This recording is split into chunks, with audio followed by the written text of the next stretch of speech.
ایک چھوٹے سے گاؤں میں دو دوست رہتے تھے۔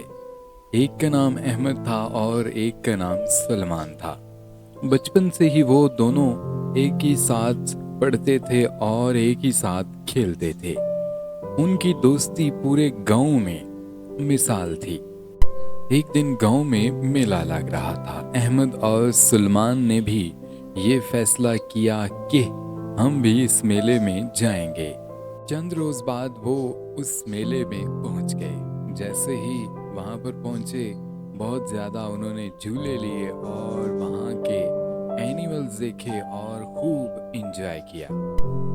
احمد کی نظر ایک خوبصورت گھڑی پر پڑی جو بہت زیادہ مہنگی تھی۔ احمد کو گھڑی وہ بہت زیادہ پسند آئی اور احمد کے پاس اس گھڑی کے لیے پیسے نہیں تھے۔ سلمان نے اپنی جیب میں ہاتھ ڈالا اور وہ گھڑی احمد کو خرید کر دے دی۔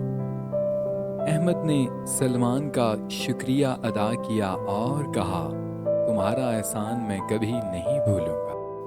سلمان نے کہا، دوستی میں احسان کی کوئی بات نہیں، یہ ہماری دوستی کا حق ہے۔ جب بھی کوئی مشکل آتی تو دونوں مل کر سہارا بنتے۔